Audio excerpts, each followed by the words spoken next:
The bell at the Hillside Educational Institute rang out, signaling the end of another week of classes. As the seniors hurried out, ready to enjoy their free time, Matthew Oliver remained in his seat. At 17, he knew what awaited him. Another exhausting conversation with Mrs. Regina about his academic performance. It wasn't anything new. Just another dragged-out Friday leading to the inevitable lecture. "Are you going to sit there all afternoon, Matthew?" asked Mr. Anthony Silver, organizing his materials. "Or are you finally going to face Mrs. Regina?" Mr. Anthony, or Mr. Tony, as the students called him behind his back, was known for his almost military strictness and sharp sarcasm. A graduate of Harvard over 20 years ago, he carried the aura of someone who could have been teaching at prestigious universities but ended up stuck at a suburban high school. His angular face and thin-framed glasses completed the image of intellectual authority he cultivated so meticulously. "I'm on my way, sir," Matthew replied, slowly packing his worn-out backpack. When he was alone in the classroom, Matthew glanced at the blackboard, where the literature test questions were still written, analyzed the historical context of John Steinbeck's The Grapes of Wrath and its social relevance. He could have answered. He knew the book, having read it secretly at the public library during breaks from his job as a pharmacy delivery boy. But something inside him refused to simply regurgitate what the teachers wanted to hear. The tiled hallways of the Hillside Institute, once a sea of gray uniforms and teenage noise, were now almost empty. Only a few volleyball team members practiced in the covered court, their enthusiastic shouts echoing across the courtyard. Matthew walked toward the principal's office, his footsteps echoing on the worn granite floor. Mrs. Regina Vasquez, with her well-lived 60 years and impeccably dyed brown hair, looked up over her reading glasses when Matthew knocked on the door. The fluorescent light in the room highlighted every wrinkle of concern on her face as she pointed to the chair in front of her. "Sit down, Matthew," she ordered without preamble. "I have your grades for the semester here. I don't need to tell you I'm worried, do I?" The young man sat uncomfortably on the hard plastic chair, avoiding the principal's piercing gaze. "Mr. Anthony told me you turned in a blank test today." "Blank, Matthew?" Her voice rose an octave. "Do you have any idea what this means for your future, for your chances of getting into college?" Matthew bit his lip, tasting blood as he pressed too hard. He wanted to explain that it wasn't a lack of studying or carelessness. It was something deeper, a growing discomfort with the entire system that pushed him to memorize and regurgitate without truly thinking. "Mrs. Regina, he began, but was interrupted by the shrill ring of the phone. While the principal answered the call, Matthew observed the walls of the office filled with framed diplomas and photos of smiling classes.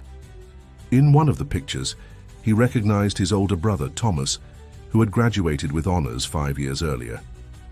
Thomas was now studying engineering at the State University, the pride of the Oliver family, and a constant example his mother, Mrs. Susan, used to spur him on. "You're lucky," Mrs. Regina said as she hung up the phone. "An emergency came up that I need to handle now. But don't think this conversation is over.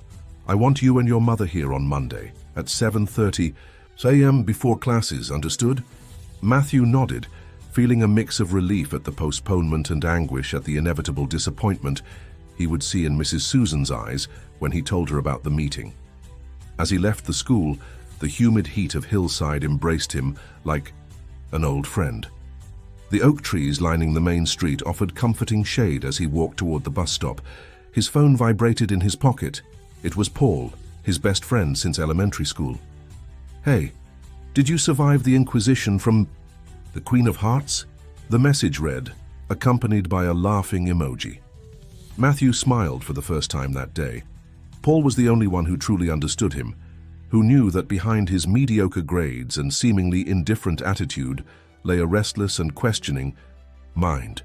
In fact, it was Paul who had introduced him to the classics of literature he now loved so much, though he never admitted it in class. The crowded bus slowly navigated the congested streets of downtown.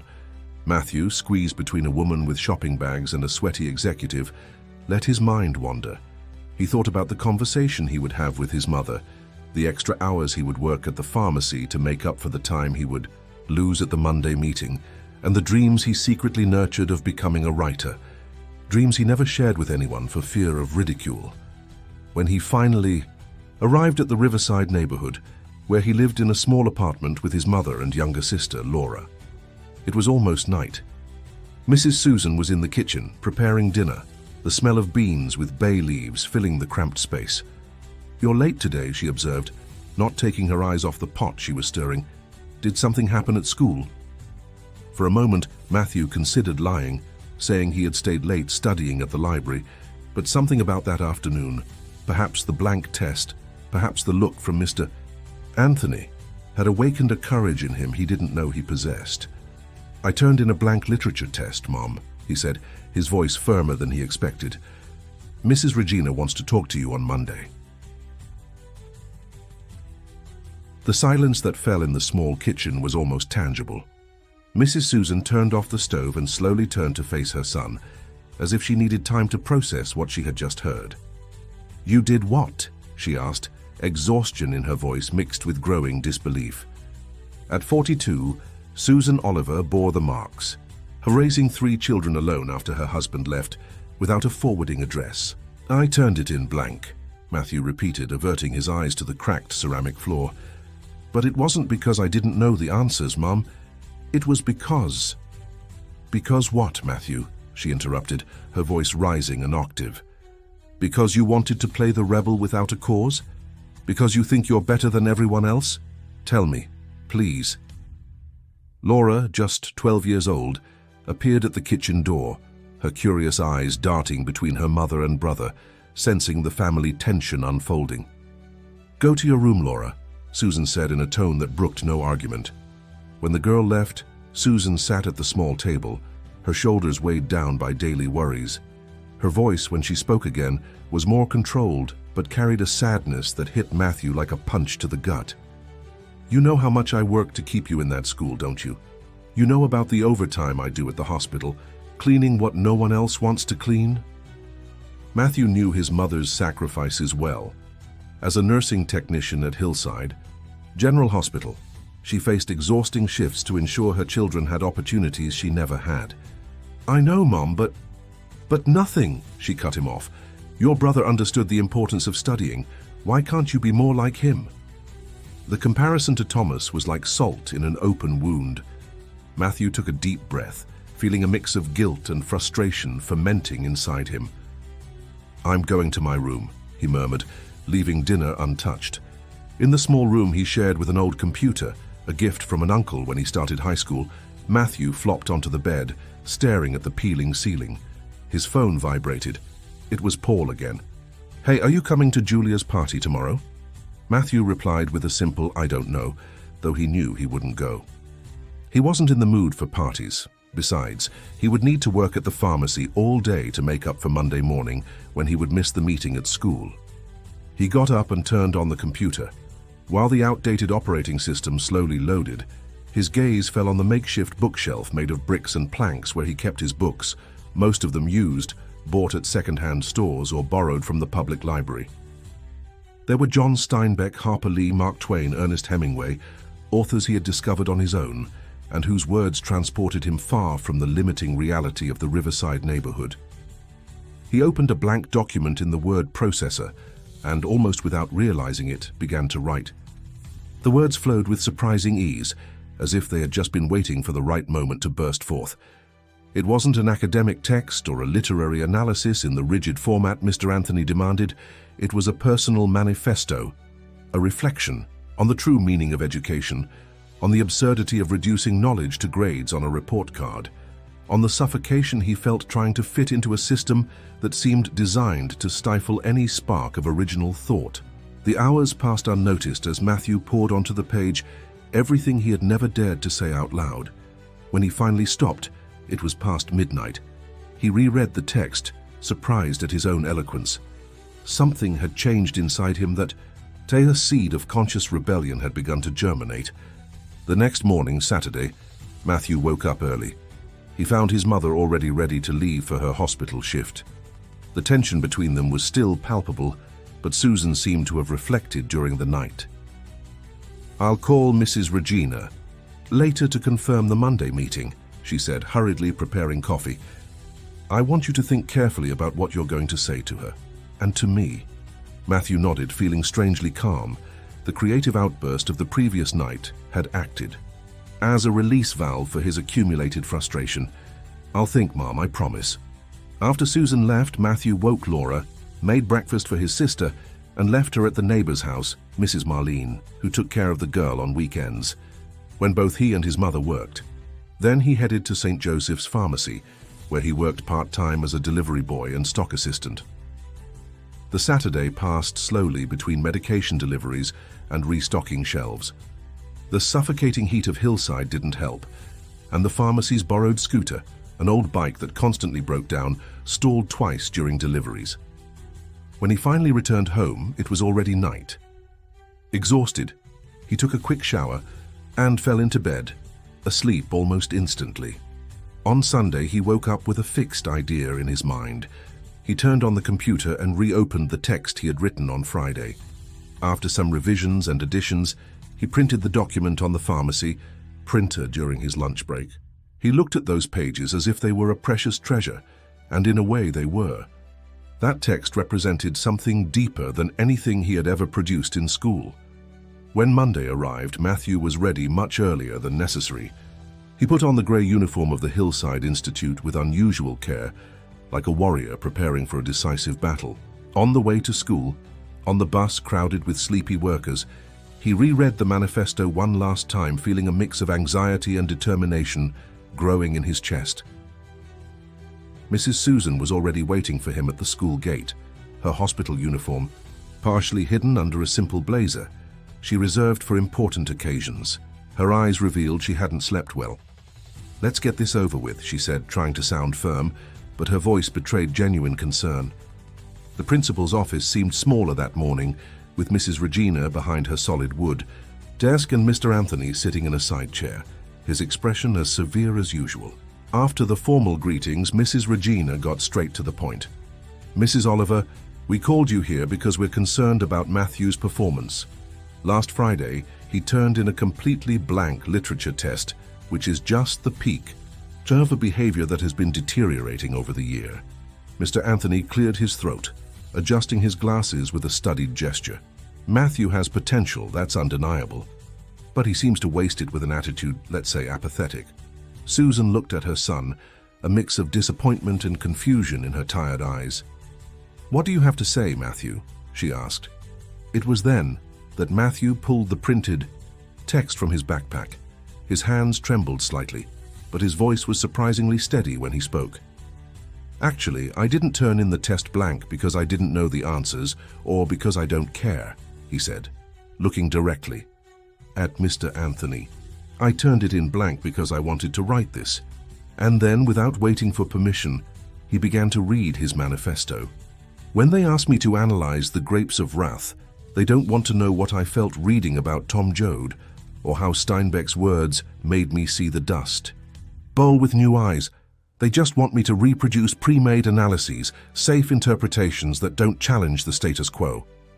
Matthew's voice, initially hesitant, gained strength as the words flowed. The silence in the room was absolute.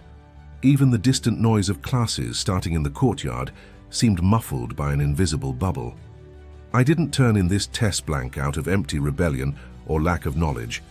I turned it in as a protest against a system that teaches us to memorize without understanding, to repeat without questioning, to accept without reflecting." Mrs. Regina made a move to interrupt him, but something in the intensity of the young man's gaze stopped her. Mr. Anthony remained motionless, his expression unreadable behind the thin-framed glasses. Mrs. Susan, on the other hand, looked at her son as if seeing him for the first time, a mix of surprise and an indefinable glint in her eyes. Matthew continued, his voice now firm and clear. "True education shouldn't be about memorizing dates or formulas we'll forget after the test.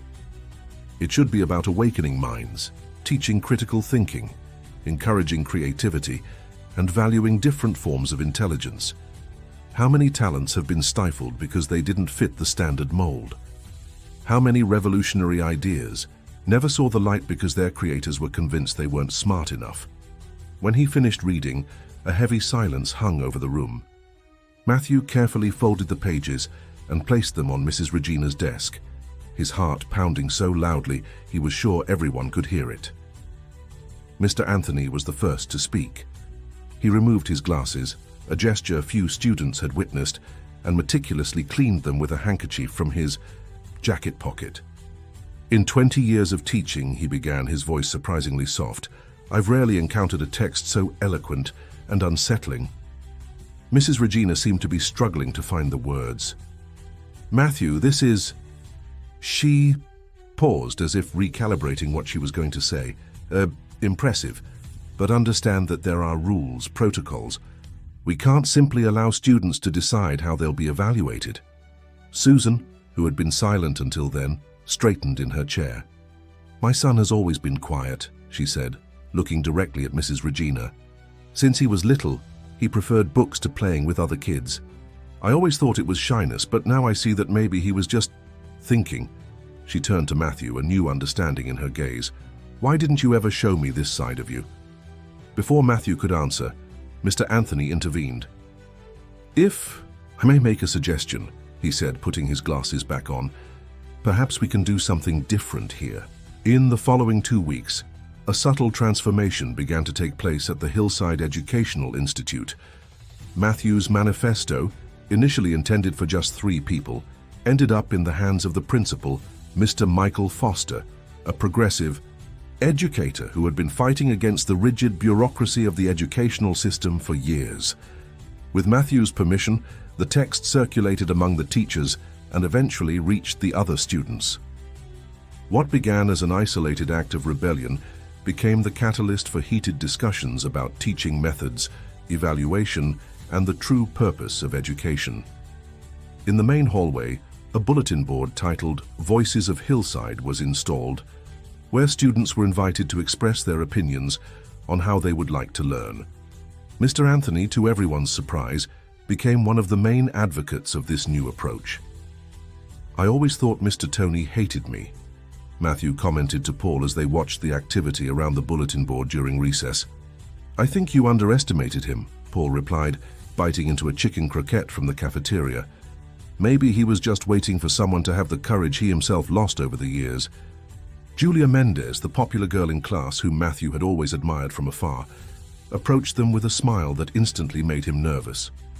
"So you're the revolutionary genius changing everything around here?" she asked, her brown eyes shining with genuine curiosity. Matthew felt his face heat up. "I'm no genius, I just said what a lot of people were already thinking, but were too afraid to say." "Well, I think it was brave," she said, lightly touching his arm before joining a group of friends waiting for her. Paul laughed at his friend's dazed expression. "Looks like the educational revolution has its side benefits." At home, the relationship with Mrs. Susan had also changed. One night after dinner, she asked to read other texts Matthew had written. Sitting at the kitchen table, with Laura already asleep, mother and son talked like never before. "I always wanted you to be like Thomas because I thought it was the safest path," she confessed. Flipping through a notebook full of poems and short stories Matthew had timidly handed her. "I never stopped to think that you needed to find your own way." At the Hillside Institute, Mr. Anthony proposed a pilot project in his classes.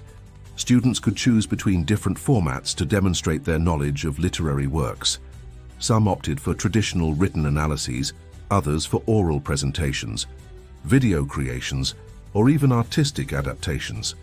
Matthew chose to write a continuation of The Grapes of Wrath, imagining what would happen to the Joad family when they finally reached the city. His text, read aloud to the class, brought tears to some classmates and a rare approving smile from Mr. Anthony. Principal Michael Foster, inspired by the positive results, called a meeting with educators from other schools in the region to discuss possible curriculum and teaching methodology reforms.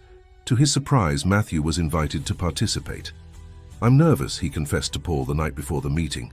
"What if they realize I'm just a 17-year-old kid who doesn't know what he's talking about?" "But you do know," Paul insisted. "All that passion you put into your manifesto, it's real, man. And that's what education needs: genuine passion. The meeting took place on a sunny Saturday in the school's main auditorium. Educators from various institutions, from public schools to private colleges, filled the space. Matthew, wearing the best shirt he owned, borrowed from Thomas, who now looked at him with newfound respect, sat at the main table alongside Principal Foster, Mr. Anthony, and other speakers. When it was his turn to speak, the initial nervousness gave way to a quiet conviction. It was no longer just his voice, it was the voice of all. The students who, like him, yearned for a more meaningful education.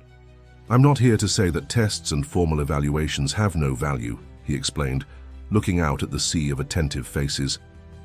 "I'm here to suggest that they shouldn't be the only path. Every mind is unique, every way of learning is valid.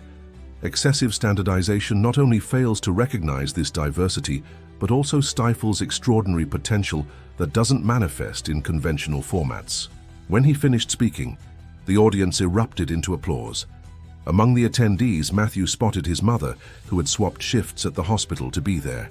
Her eyes glistened with unshed tears and a pride no report card grade could ever match. In the months that followed, the Hillside Method, as it came to be known, began to be implemented in other schools across the district. It wasn't a complete revolution. Many traditional structures remained, but it represented an important step toward a more human and inclusive education. For Matthew, however, the biggest change was internal. The confidence he found in that moment of rebellion transformed into a serene determination. When the time came to decide his future after high school, there was no longer any doubt. He would apply for a degree in literature, with the dream of becoming a teacher and perhaps carrying forward the revolution he had started with a simple blank test. On a hot December afternoon, just before graduation, Matthew found Mr. Anthony alone in the teacher's lounge, grading the last assessments of the year. "Mr. Anthony," he called timidly, "can I come in?" Anthony looked up, a faint smile appearing on his usually stern face. "Of course, Matthew, I was just thinking about you." "About me?" "Yes, I was remembering that day, the blank test." The teacher set his pen down and interlaced his fingers. "You know, I was once like you, full of ideals, dreams of changing the system. But over time, I got comfortable. I let routine and frustrations smother that initial spark." Matthew stayed silent, surprised by the unexpected confession. "What you did," Anthony continued, "was remind me of the teacher I wanted to be when I started, and for that, I'm the one who should thank you." Matthew felt a lump in his throat. He had never imagined that his act of rebellion could have such a profound impact on someone he had always seen as an antagonist. "I have something for you," the teacher said, pulling a book from his desk drawer. It was an old copy of The Grapes of Wrath, with notes in the margins. "This was my first copy of the book from my college days. I thought you should have it." When Matthew left the room, the book carefully tucked into his backpack, he felt a cycle had been completed. The blank test, which had seemed like an end, had only been the beginning. True learning, he realized, wasn't in the answers but in the questions he dared to ask, of himself and the world around him.